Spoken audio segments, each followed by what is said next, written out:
just been running since. Not literally running, but just doing a lot of things rapidly.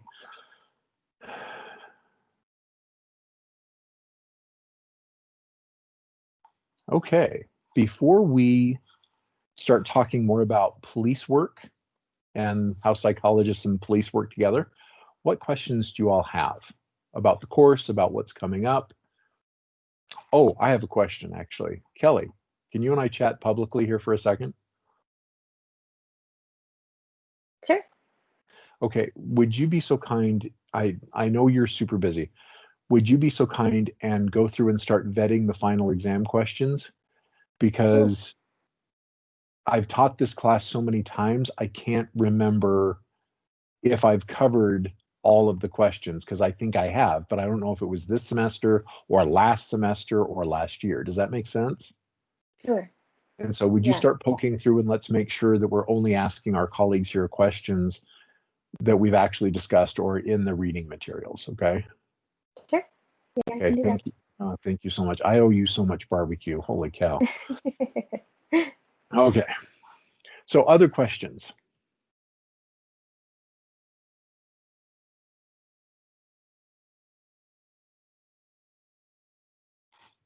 So we have class all this week. Do we have it all next week as well? Or is next week, or is this week the last week, like for actual meeting at 11?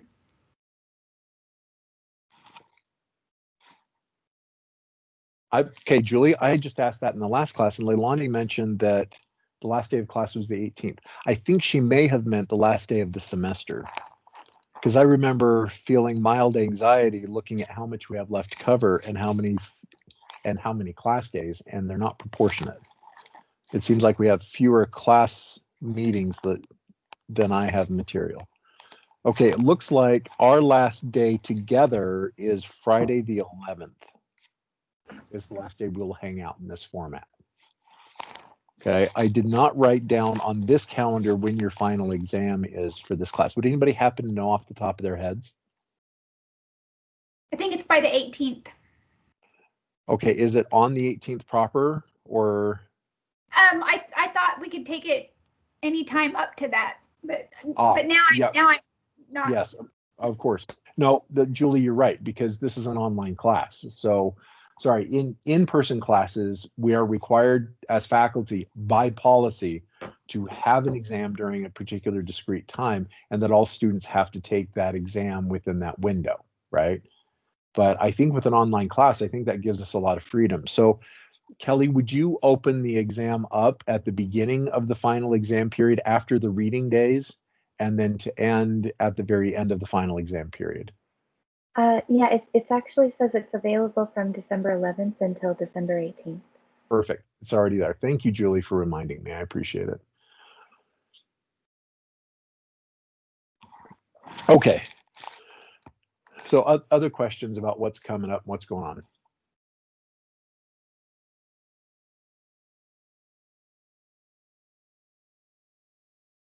I tell you, I admire Francine's ability to multitask. I have no idea how the hell she's paying to this class and driving in her car at the same time. But that's one of her many superpowers, I guess. Okay, and Natalie, have you tried a matcha yet? I have not. I expected this last week to be relaxing, but I had 3 photo shoots, so it wasn't as relaxing as I was thinking. So you had a lot of work to do? Yeah, I do photography as well as my brother-in-law's books, but yeah, so a couple of them were last minute, but Saturday I did a wedding, so I haven't had a break. Okay. Wow. Okay. Yeah. But I am planning on it for sure. I want to try one. Okay. I hope you enjoy it, and remember, it's super good for your kidneys, natural diuretic. So yeah. Interesting thing about green tea is it also helps your sinuses and your lungs. We often think of diuretics in terms of urination, and it does help a little bit with that. It's good for your kidneys, but it also helps other things flow as well. So especially allergy season, make sure to drink some green tea every day. Okay. Wow, we actually have a fair number of people here today. Can I say something about matcha, Matt? You testify, girl. You jump in there. Yeah, let's go. I used to drink coffee like crazy, and I just get very anxious and shaky on coffee. And so I do it every once in a while if I need like a fast, like anxiety push. But with matcha, it gives me energy in a way that I'm very productive and I don't shake. And it also tastes bomb. So I'm just preaching, I'm retweeting, I'm doing everything. I feel you. Well, I will evangelize matcha green tea with you. It only has a third of the amount of caffeine as coffee, but it is because the caffeine is bound into the leaves, the powdered leaves, it doesn't release in a burst like the caffeine in coffee does. So it's more of a slow, gentle lift rather than a spike. Okay, so there's some health tips from Old Draper today. Thank you, Kenzie, for your help. And Natalie, I hope it's a mild experience. I'm not going to tell you it's intense. It's just a pleasant little drink. Okay. So, Francine, can you hear me? Dude, how do you do? Okay. Do not doubt Francine's superpowers. I think I've known her this long. Okay. So let's talk about police stuff and how fun it is actually as a, whoops. I did something wrong here. So share this, should be this, and that came up instead. So I'm going to close this. Okay, Teams may be a little glitchy today.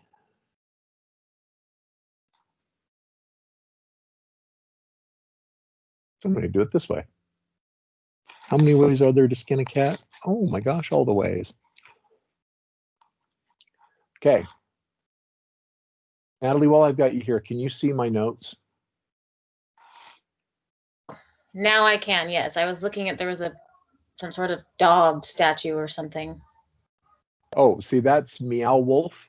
It's Oh. an art installation in Santa Fe, New Mexico. So that's the parking lot in front of the art installation proper. Okay. So I took my kids there last year. Very cool. It was a lot of fun. Okay. So we talked about hostage negotiation. We talked about serial crime profiling. Okay. Talked about hypnotically induced suggestion and how that destroyed the life of a man I know. Okay. So organizational services.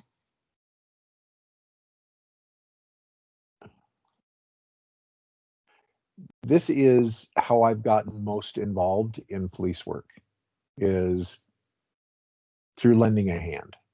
And so I've mentioned some of the research that we've done with Provo Police in looking at the health effects and relationship effects of the cycling schedule that police officers are on, like 2 to 3 weeks days, 2 to 3 weeks swing, 2 to 3 weeks grave, and then cycling through that. And it's a train wreck of horror and terrible things.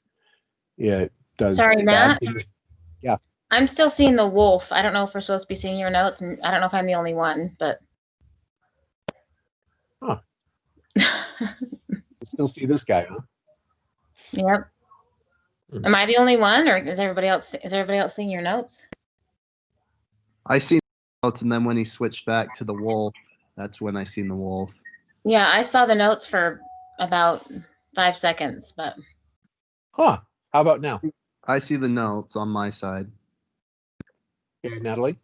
No, I see the wolf. I don't know. I can see the notes. I see the I don't wolf. see the notes either, so you're not alone. Okay. You all stay here. Don't go anywhere. I'm going to log off. Kelly, you have my phone number. If I'm not back in 2 minutes, call me. Okay? Because I think I know what's going on, and I think it's on my end. So I'm going to fix something, and then I'll be right back. Okay? Okay.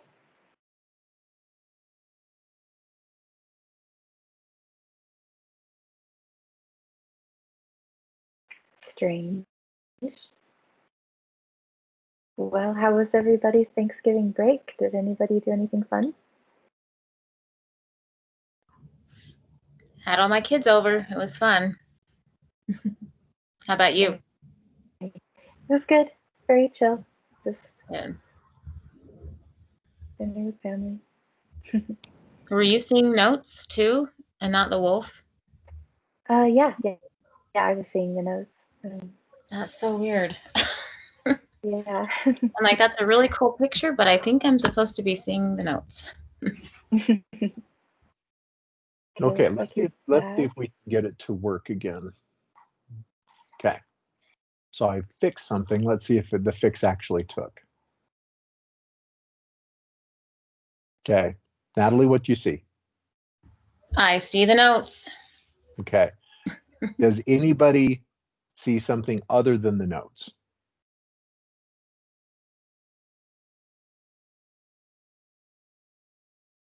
Carly's just thinking about vaulting. Okay. Well, jump in if something glitches and we can fix it. Okay. Organizational services. This is how I most often spend time consulting with police. Okay.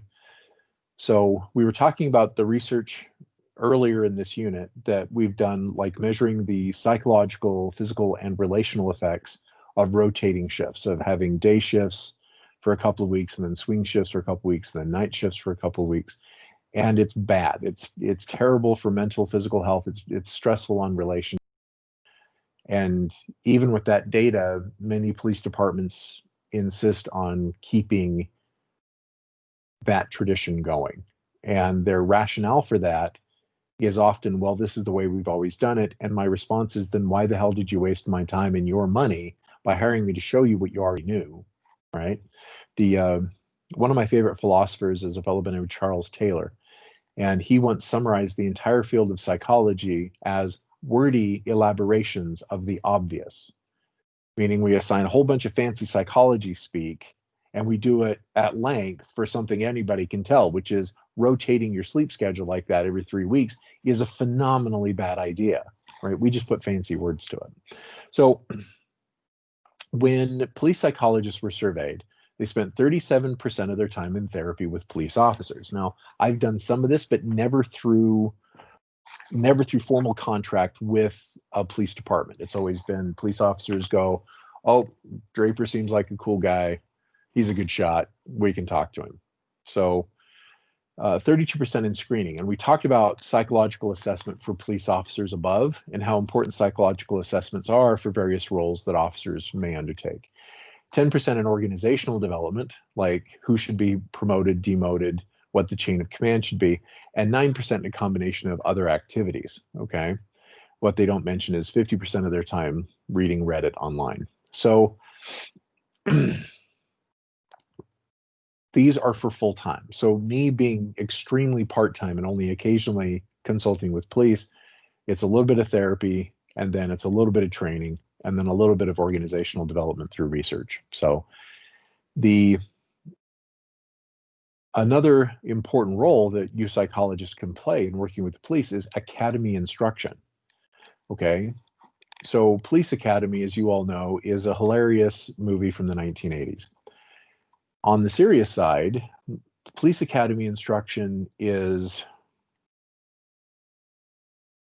one. There, you see how diplomatic I was? That was effortful, but I did it. I think that Police Academy instruction is often trying to get the prospective officers through the hoops of policy rather than actually trying to teach them. Now, I've been pleasantly surprised on occasion with some academy instructors are serious. Some of them are pretty hardcore, and they actually insist that the officers know the material. I've worked with other trainers though, and I know other trainers who are just like, let's just get them through. Let's just, okay, let's break about through. Here's this PowerPoint. Take this quiz. Let's break 3 hours early. You know what I mean? They don't really care about the officers knowing the material. But where you all come in is, how do you interview the traumatized or the mentally ill? If you're an officer showing up on the scene and a child has been found sexually assaulted, how do you interact with that child? Okay. Are there ways that you can treat that child that would actually exacerbate the trauma and re-traumatize them? Are there ways where it would be sum zero? And are there ways where it would actually start the healing process in the moment of encountering that child? Likewise, rape victims. There are ways officers interview rape victims, and some of them are re-traumatizing, okay? Some of them are, it's a sum game, sum zero, it doesn't hurt or harm. And there are others that just being interviewed by particular officers in particular ways is healing. And what's interesting is the more healing that interview is, the more information the officers get. It just takes longer, okay? And so that's some of the pushback that I often get in trauma interview techniques is, rather than the interview being over in 15, 20 minutes, it may take an hour and a half. But when the victim leaves, they will feel understood and heard, and you'll get a lot more information, okay? It's win-win. And so likewise, interviewing and interacting with the mentally ill. One of the things that I've been privileged to do on a couple of occasions is to train, and they've been sheriff's deputies, they haven't been city PD, they've been sheriff's deputies in 2 different jurisdictions, is some jurisdictions have mental health deputies. These are deputies who are trained in recognizing when there is a mental health issue at hand and how to interview with, intervene with, and relate to those who are suffering from mental illness, who the police, who become the subject of police presence, right, or police focus. So either the police have been called on the mentally ill person because of their behavior, or they are the ones calling the police, and they may be calling the police about deluded or delusional processes. Okay, so how can officers sit down with or stand there on the side of the street with and really interact with the mentally ill? Now, what was it, about a month ago? Yes, it was a month ago. Officers were called by a mother because her 13-year-old boy, who was moderately to severely autistic, was acting violently and erratically. This little boy was not armed. He is small for his age, and the officers intervening didn't know how to interact with or calm down somebody who was mentally ill and agitated. And the situation escalated where the officers shot a severely autistic and very small 13-year-old boy who was unarmed, right? That shows a gross failure in training. You can tell those officers didn't go to my trainings, right? Yeah, you read the story, guys, and it's horrifying. So that's an important role some of you may have. You may become a psychologist that they call to come and do the academy trainings. Okay, Kelly, are you still here? Yes, I am. Okay, because Teams is being super glitchy for me, so y'all froze. Like on my screen, I get to see all y'all's beautiful faces, and they're unmoving. So I'm glad you're still here, at least by voice. Okay, so suicide intervention and instruction. So here's something I would like. I'm gonna sit here on my butt and beg y'all to do this. When you teach suicide intervention, do so in a way where you are subtly teaching the officers about their own suicide triggers. The suicide rates of police officers is higher than average. In fact, significantly higher than average. But officers are also more likely to feel great shame by that. And so the reported cause of death is usually either not reported at all or something other than suicide. So when you're teaching these officers what suicidality is, you can use a lot of language that normalizes suicidality and shows from you a great deal of compassion for those who suffer from suicidal ideation and suicidal compulsions or impulsions. Because oftentimes, especially for men, and police officers are disproportionately male, the suicides are impulsive. We rarely see suicide notes. We rarely see, or less commonly see, the predictors of suicide amongst police officers that we do in other populations. In fact, police and military are very similar that way. So, as you all know, women are 7 times more likely to attempt suicide than men, but men are 7 times more likely to complete suicide. And there are many contributors to this.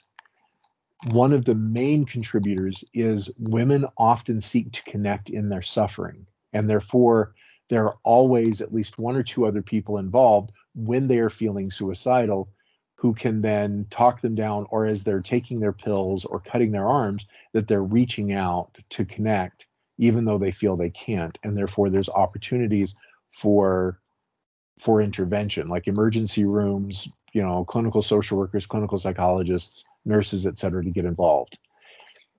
With men though, they're less likely, statistically, I'm not saying that all men are this way, but they're less likely to seek out connection when they're suffering. And in fact, it was my own years ago, I was, oh boy, 24? I was 24 when I started working for the University of Texas at Austin Crisis Service, and we had to do really intensive suicidal and homicidal crisis intervention training. And that was like, I'll never forget, Rich Klein was his name. He would very gently and very warmly shine a light right in your face, not literally, but of these issues, to really kind of help you look at yourself. And I realized, oh my gosh, when I'm suffering, I disconnect. That's what I do. And therefore that actually puts me at a greater likelihood of suicide completion. Else knows to intervene because I've kept all of my suffering to myself. Whereas, and that was a wake-up call. So for years, I endeavored to really kind of stretch out and really kind of go, okay, if I'm really suffering, like yesterday was an anniversary of an event that no parent should ever experience. And so I knew going into that day, it was going to be a very emotionally heavy day. And so I reached out to my friends. I reached out to a colleague, you know what I mean? Like, let's do the opposite of the way men are acculturated to behave. Men are often shamed for reaching out when they suffer. And so when you start teaching police officers this, and you kind of highlight, you know, this is the way men are disproportionately trained, then it sounds like you're talking about the potential victims of suicide that the officers may try to help or intervene with. But what you're also doing is you're instructing the officers on their own dynamic. And when you do so respectfully and compassionately, warmly, and firmly, then officers are disproportionately likely to listen, right? If you treat it with kid gloves and you keep insisting on, or your language just keeps pointing away from the officers at the people they're intervening with, then you lose an opportunity to have this training be an intervention with the officers themselves. So please, for those of you who are going to grow up and do this, please, when you're talking about the public, also talk about the officer dynamic as well in a way that is respectful and compassionate. So that's another thing that I've been asked to do on occasion. In fact, I've only done it, what, twice now? But both times were deeply meaningful. Okay, stress reduction.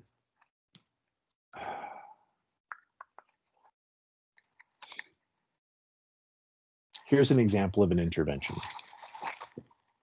If you know somebody who is stressed out chronically, what I would like you to do is to teach them that they can use their devices to track some things. In fact, some of you who are very stressed out all the time, I would encourage you to start doing this. Have a little spreadsheet on your phone. You don't need to share it with anybody else. You can have it protected. There's an app for this, okay? Just basic spreadsheet. But I'm sure those of you who are hearing my voice could actually design an app and make some money for yourselves to do this. But what I would like you to do is keep track of the events, interactions, and tasks you have every day. And then I would like you to assign a metric to those particular tasks. And that is emotionally, does it emotionally provide benefit or cost? And does it physically provide benefit or cost? And if so, how much? From a -10, meaning it's utterly depleting, like it could not be more depleting. After this event, you were left spent, exhausted, emotionally done, like put a fork in you, right? To +10, meaning inspiring, strengthening, connecting, like so emotionally good for you, you can't imagine a higher metric, right? So -10 to +10 emotionally. And then I'd like you to do the same thing, -10 to +10 physically, meaning physically depleting, meaning, so -10 would be what's an example?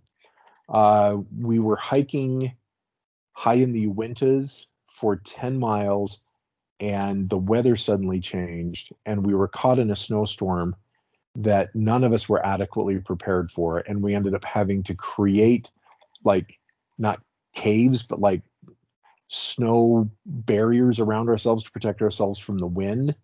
And it was like hardcore survival camping that we didn't intend. By the time we got back to civilization, I slept for 2 days afterwards. It was so incredible. We didn't have enough food. We didn't have enough. Our clothing wasn't warm enough. It was one of those freak weather events that even though we were somewhat prepared, we weren't prepared for that radical. I mean, it was snowing in July in the Uintas, to give you an idea of how radically unexpected the weather change was. And so that was a -10 physically depleting. Like my power walk this morning, you walk 4 miles an hour to 4.25 miles an hour for an hour. Oof, boy, your hips are sore.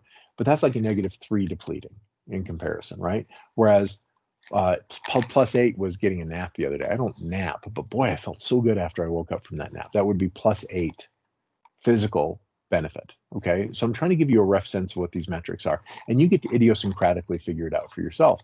But then look through your events every day. Okay, so the first thing I do every day when I wake up is I work out, and I work out for an hour. Okay, and it's negative energy, right? It takes me energy. Like I'm not one of those people who goes on works out really hard in the gym and I feel great because I worked out in the gym. No, I work out in the gym and I'm exhausted. Like I don't like working out. But I do because I get a +5 emotional benefit out of it. So it costs me -3 physical, but it gives me +5 emotional, right? I feel emotionally better throughout my day after having done the hardest thing in my day first thing. So then I go and I start working on emails. Well, I find emails, they're not physically taxing at all. It gets a 0. It's a benefit. It's not taxing. It's nothing. But it's emotionally depleting, right? It's like a -2 emotionally. And then I get to go to one class, and one class is heavy lifting. There's not a lot of participation. The material's quite heavy, so it's like a -2 emotional. Then I go to another class, and that particular class, there's a lot of participation. We talk about really interesting ideas, and that one's like +3 emotional. You guys get where I'm coming from? But then you also get to do this with your interactions with people. Like I have a friend, for example, and I do this exercise with myself about 1 month a year. And I have a friend, and I love him to death. Every time we talk, I'm left -2 physically depleted and -5 emotionally depleted every time. He's one of the most negative sons of bitches I've ever met. And he's very critical of me. He's critical of everything I do. He's just a super critical person. And therefore, we used to talk every week. Now I talk to him once a quarter. You know what I mean? It was taxing me every week to have this conversation. And I'd confront him and I'd say, hey, we need to do other things differently.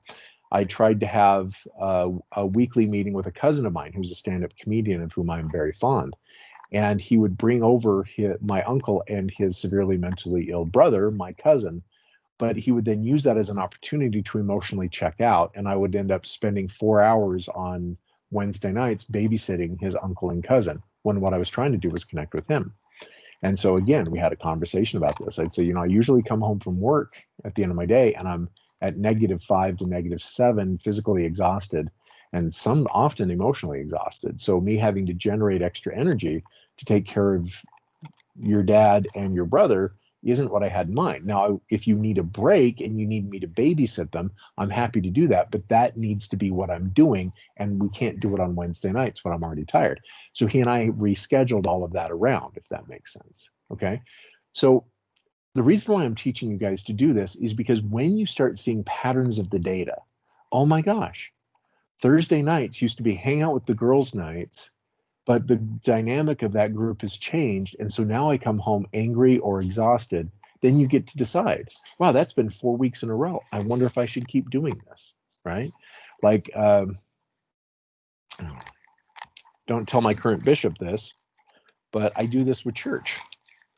Like I'll go for 6 weeks, and is this emotionally and spiritually gainful, or is it depleting? And if it's the patterns deplete, I'm like, okay, I'm not going to go to church for a month. You know what I mean? Like You can do this with various job activities and see if you can renegotiate those. You can do those with various relationship activities. My poor sweetheart has been so stressed as a public school chemistry teacher that our dates became her just vomiting stress about work. And so therefore I was like, okay, that's killing the mood on the dates. So let's build in another time for her to vomit work stress. And therefore, when we're on our date, we can actually relate and have a mutual conversation, right? So with data comes the ability to make decisions, but you need the data first. So therefore, I teach officers to do this. Because one of the things that people are often surprised to learn is when you're working with somebody with post-traumatic stress disorder, panic disorder, that all it takes is one straw to break their back, right? The straw that broke the camel's back. That oftentimes when we don't know the burdens other people are carrying, went from 0 to 100 on us that fast. What we don't realize is they were already at 99 miles an hour, that they were already super stressed out. And so therefore we come in and we just try to have a conversation. Hey, sweetie, did you check Amazon for that deal? And what do you mean? Why does everything always fall? Rah! Right? I'm teaching you this now. If somebody just goes off and loses their shit on you like that, they were already stressed out, even if you couldn't tell. Okay. And so likewise, we find that violent blowups in relationships, in officers' private relationships with their family, are disproportionately common because the officers are often already traumatized or stressed out of their heads. So therefore, what you do is you intervene by giving people this exercise and help them begin to renegotiate their lives based on data. Now, it's not data necessarily that's true for other people. It's and therefore, you can then make different decisions in different ways about what it is to do, right? Like oftentimes when I'm working with clients who suffer post-traumatic stress disorder, they're quite surprised that what I first help them do is simplify much of the rest of their lives. If they're already running at 99 miles an hour and they're constantly triggered into panic and flashbacks and everything else, then what we need to do is lower the overall stress of their lives. Right? And you do that with these kinds of exercises. Have a counselor, a therapist, or somebody with your EAP who can go through that data with you. That's what you do, right? For me, I do this for myself and by myself. But in teaching officers to do that, what you're teaching them is that stress management is best handled preventatively. Okay? Yet I'm not saying that grounding skills and deep breathing and all those other things have no place. No, teach those skills too. They're valuable. What's more important though is teaching them to lower their overall stress levels. If there's problems in the marriage, what's going on there? If there's problems with their partner at work, what's going on there? If you can begin to lower the rates of these other problems by helping the officers make data-based decisions, then their overall stress level is down and the number of blowups decrease significantly. Okay. And that's true for the rest of us as well. If I'm feeling like on edge or hot tempered, like 9 miles an hour, and motherfucker just give me one thing, boom, right? Well, then that's actually a challenge for me to look at what all is stressing me out right now. Okay. And you get so good at it, you become really zen. Like, yeah, my kids were teasing me over this holiday. They're like, they haven't heard Dad yell in 12 years. And now they say, actually, Dad, it's when you go really quiet that we get scared because then we're worried that you're like suffering. And I go, okay, well, ask me because silence is hard to read. And so they agreed they would. So when it comes to some of the things that officers suffer, work stress for police is associated with a decrease in work quality. Now, some of you are thinking, oh, they make typos in their paperwork. Yes, but that's the least of it, okay? If I'm stressed out of my gourd and I'm coming into a domestic violence situation and I'm stressed out already, I may be unintentionally exacerbating the violent dynamic in that context, right? That I may be the officer who shoots an autistic 13-year-old boy because I'm already stressed out of my mind. Okay, so when we say a decrease in work quality, in police psychologist speak, that should be shooting red flags into the air for all of us because that can mean deadly things to the officer and to the public. Okay, so when you have officers that are chronically stressed, they're more dangerous to themselves and other people. So somatization. So I got to teach Leilani this word earlier today. So when officers are stressed, they have more stress-related health problems. Stress in the human body damages it over time. Okay, so we're talking heart, like blood pressure problems, heart disease, arthritis, fibromyalgia, ulcers, irritable bowel syndrome. Like there's a lot of diseases of the body that are directly related to the stress of the soul. Okay, so it's disproportionately common amongst police officers, military, etc. Those who don't have space or don't believe they have the freedom to process out and to A, really connect with their emotions, and B, spew it out in some kind of format that's validated and accepted based on their gender roles as normalized in the context of being an officer or a soldier. Okay, so marital problems are very common amongst police. In fact, one of the things that's deeply worrisome is it becomes a negative feedback loop. So imagine somebody's on a rotating schedule, like every 2 to 3 weeks, they go from days to swing to nights, and they work like 4 days one week, 3 days the next, and it's somewhat unpredictable. That rotating schedule often involves relational disconnection, right? Like, can you and your sweetheart, who's an officer, have date night every Friday night if Friday night's only available one night a month? You guys get where I'm coming from? And so it's hard to maintain relationships when you don't get in habits of relating because your schedule does not allow for the development of those habits. So one of the things that is lovely for me to see is there are officers and their families, their spouses and families who figure that out. Like, I'm thinking of an officer who was a client of mine. He was a client of mine about an issue, not his marriage. In fact, his marriage was one of the things that was really going well for him. Is when he would get his new shift, and the first thing he would do is bring it home to his wife, and they would figure out 4 to 5 hours every week that they could spend together. Kids would be at a babysitter. It was just the two of them, 4 to 5 hours a week. Hiking, biking, hopefully sexing it up, like just connecting, just the two of them, 4 or 5 hours every week. And it would rotate. It would be on Monday morning one week, it'd be on Tuesday night another week. You guys get where I'm coming from? Like, the officer had to make it a focus, and his wife was very much with him there. But I've seen other officers who, like, I'll sit down with them and say, when was the last time you took your lover out on a date? And I get a room full of blank stares. It just breaks my heart every time. Okay.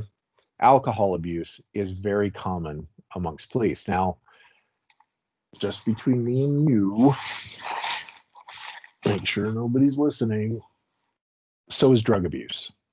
Okay. And one of the things that's been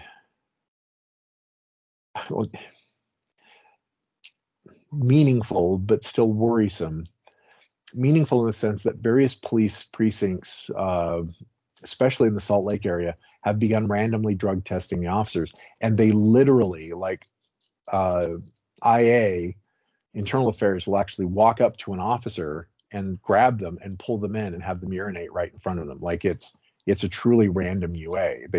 They draw numbers, and so officers are getting caught with cannabis in their system, amphetamine, and a bunch of those kind of things. Now, one of the concerns, though, is that, like, Adderall metabolizes the same way that methamphetamine does. You know what I mean? So there are a lot of ways we can very cleverly cover for our illicit drug use, but that has helped decrease the rates. But alcohol, as you know, is perfectly legal. So alcoholism is still a problem. And unfortunately, or fortunately, depending on your point of view, when officers are found with the metabolites of drugs in their urine, then they're often put on leave and often fired. That they're, like, outside of Utah. Boy, aren't you desperate for attention today, huh? So often outside of Utah, the officers are put on leave and required to go to treatment. Okay. In Utah, though, there's an inability to understand that drug use is a symptom of deeper underlying issues. Okay. So like I've had a couple clients that are physicians who were caught like with drugs or alcohol in their system, and that's huge, right? You don't want your doctor doing surgery on you when he or she is high. And I get that. I'm not saying that it's ever okay. But what's interesting is in Utah, they're just fired, right? Whereas in other states I've worked, they're put on treatment. They're removed from practice, kind of like leave at half pay, and required to go to treatment for like 3 to 6 months before they're allowed to even see a patient again. But it's a treatment focus for physicians. Whereas here in Utah, for both officers and doctors, it's fire them, right? Just can them. And so Utah's about 20 years behind in this area, where we're losing a lot of good officers, a lot of good doctors. Because in fact, it's one of those paradoxes that some of the best officers I know are the ones that are chemically fueled, because the people that they work for, the public, matter to them personally, and that's what keeps them super stressed out. Like just watching my wife, if my wife didn't care about her students, she wouldn't be stressed. It's because she cares that it keeps her so stressed out, right? Same thing with officers, same thing with doctors. Okay, not always, but often. So you may be wondering, what are the highest contributors to stress? Shift work, right? We already talked about it. If I'm on graves for the next 2 weeks, then I'm on swing and then days. Oh, it wrecks your circadian rhythms. It wrecks your metabolism. Like one of the things that a series of interesting studies were done in Jersey and New York, where when you started disrupting their sleep and they actually measured their calories, the officers, whether male or female, started to gain adipose tissue. They started to engage not just weight, but fatty weight, okay? That when you disrupt people's metabolism, it actually, the body kind of stresses out. And when our body is stressed, it tries to store energy in the form of calories, right? It tends to try to store energy in terms of fat. And so female officers were disproportionately likely to gain weight of adipose tissue than male officers were, but both were more likely to gain weight when their sleep cycles were regularly disrupted. So shift work can really screw you up, body, soul, everything else. And yet they keep doing it. So the management styles of superiors, there's a very common statistic. So right now we're talking about a branch of psychology called forensic psychology, right? Forensic psychologists are usually licensed clinical or counseling psychologists. There's another branch of psychology called industrial organizational psychology, okay? IO psychology, business psychology, etc. These are the psychologists that actually make a lot of money, right? The rest of us, we get by, right? But the industrial organizational psychologists, these are the guys driving the fancy cars. And some of the data in IO Psych is very consistent. It gets published and republished every year in the press, like, oh my gosh, research shows that 70% of employees would forego a significant raise to have a different supervisor, right? To fire their current supervisor or to have a different supervisor. And every year, this data is published like it's new. No, this data has been gathered over and over again since like 1915. It's not new.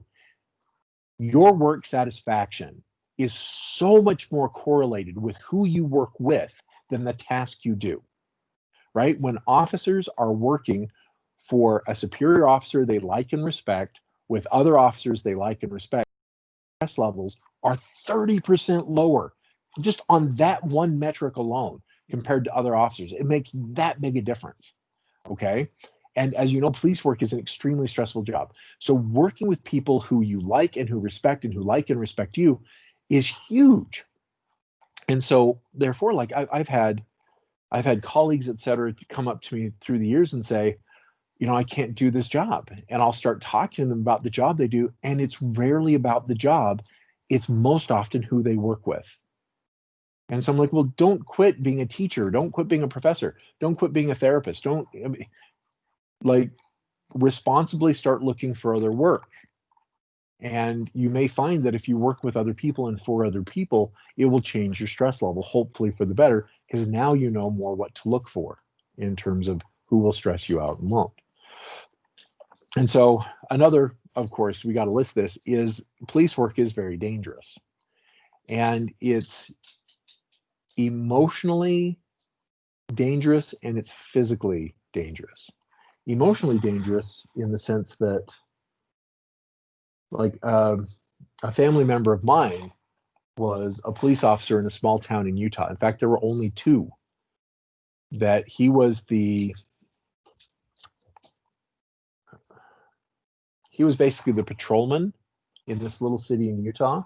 And well, you guys are just hungry for attention right now. So he was a patrolman in this little town, and then the police chief was the other patrolman. He worked 12 hours, the police chief worked the other 12 hours, and sometimes there was no police on duty if he and the chief happened to have the same time off. Regardless, this officer, this relative of mine, he's just a sweetheart of a human being. I mean, he comes across as hard. You know, he's big, he's hairy, he's a draper. But I can never forget one day when I found out he was looking for work outside of the police force, and he loved being a cop. And so at a family gathering, at an epic pie night, I just sat down with him and I said, okay, what's up? And he described how a 21-year-old girl went missing from the town, and they couldn't find her for a week. You know what I mean? There was no hint or sign of foul play, but it was this relative of mine that ended up finding her body, and he found her body on a fluke. And when he found her, she had been very violently sexually assaulted, and her areola and nipples had been chewed off by the man who assaulted her as he was assaulting her. And my poor relative started getting terrible flashbacks, and like he couldn't forget the sight of that corpse and the damage that had been done to this poor girl as she was being killed. And so, like, that's emotionally dangerous, guys. Like, that's not something compassionate human beings were designed to ever be privy to or a part of. And the other thing, they had no clues. There wasn't any seminal tissue. There wasn't any evidence at all in the crime scene of who did it. And it was well off the beaten path. And so imagine knowing that somebody that has that capacity might very well be from your small town, and not knowing who it was, etc. It was like it just really haunted this relative of mine. And so he has since found other work and is very good at this other job, but he still has flashbacks, still wakes up with nightmares from time to time. So one of the things that's worrisome is when you're consulting, managerially speaking, like back to this management style of superiors is a huge source of stress that very often in organizations, when there's somebody who is an incompetent leader, they don't fire them, they move them to other places where they do less damage. And I've never found an exception to that in my experience of consulting. Not to say there aren't some businesses or organizations that do flat up fire people, but it's very rare. Like one of my first experiences consulting in appeals at UVU, this has been about 11 years ago. And that was a university administrator was grossly incompetent. And I was tasked, I did not know that. I was just tasked to gather data about what this administrator was doing and not doing. And then I presented my results and found out the person I was presenting the results to was in the room with other administrators. And so what they did is they just moved him to a different administrative role where his incompetence could do less damage. I've seen that happen in police officers. I've seen it happen in hospitals. I've seen it happen in K-12 schools. So, yeah. So it's because even incompetent people have bills to pay, right, or families to feed. So treating stress through brief counseling, relaxation training, health and wellness consultation, education. Like, you as a psychologist can play a role in helping normalize stress. And just when our stress is normalized, we realize that what we're going through, we're not crazy. What we're going through is real, that this is stressful, and it's importantly stressful. It's a good sign that we still have the capacity to be stressed by these things. And if we've lost the capacity to be stressed, that's a sign of how difficult the tasks are at hand. Like just those interventions can be very helpful for these kinds of training. Oh my gosh, I lost track of time. So it looks like it's about 11:50 now. What questions do you all have in closing? Let me see if I can bring up y'all's frozen faces again. Oh, Natalie's moving. Kelly's moving. Ashton's eyebrow just twitched. Okay, so what questions do y'all have?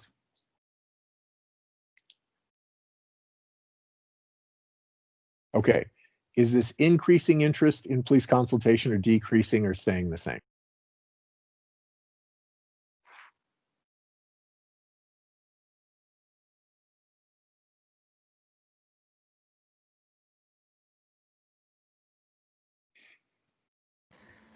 It's decreasing my interest, Matt. This is Becky.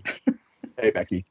And I that's think fair. I would rather work with the families that are like the collateral damage of police work, police officers. Seems like there's a lot of collateral damage that happens within families due to lack of services, psychological services. Yeah, and yeah, that may actually be a very important role that you end up playing, Becky, is doing family therapy to help deal with collateral damage. Okay, well, I hope for some of you this is increasing your interest, because I would like to prevent collateral damage from happening. And so, not to say that Becky's job isn't important, I think it is. Prevention may be worth a pound of cure, but nobody pays for prevention in this culture. You know what I mean? They pay for this, they pay to be treated when they're sick. They don't pay for somebody who to help prevent them from getting sick. Okay, so if there are no other observations or questions, I think we get to hang out again on Wednesday. Man, we've got so few class sessions left. This semester just flew by, I'm just saying. So thank you all very much for coming today. I'm going to figure out what I'm fixing myself for lunch, and I will see you all on Wednesday. So bye-bye, everybody.